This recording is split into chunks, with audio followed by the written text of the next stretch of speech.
és megragadnám az alkalmat, hogy ilyen kihegyezett vagy kiélezett formában is, mint például egy vitorlás versenynél, ahol aztán a versenyzőnek ugye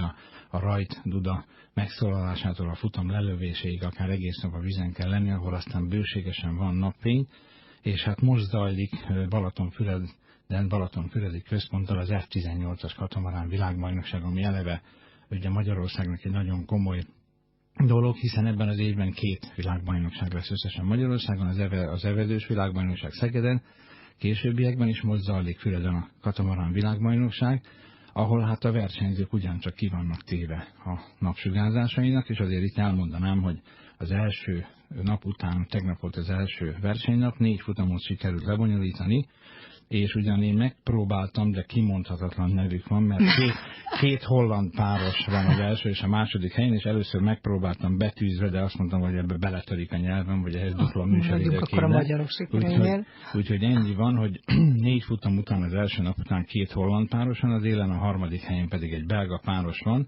Az, hogy 26. helyen van az első magyar páros, a Váradi Szabó János Pető Tamás, illetve a 49. helyen a Diószegi Zoltán és Jankovics Gábor,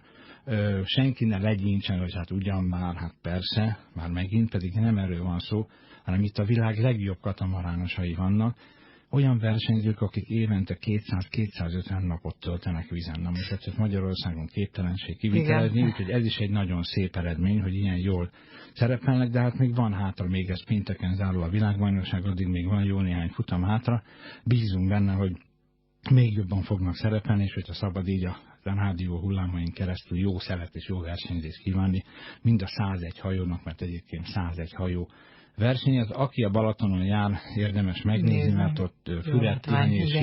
Siófok háromszögbe, hogyha látnak 101 őrült száguldozót, szinte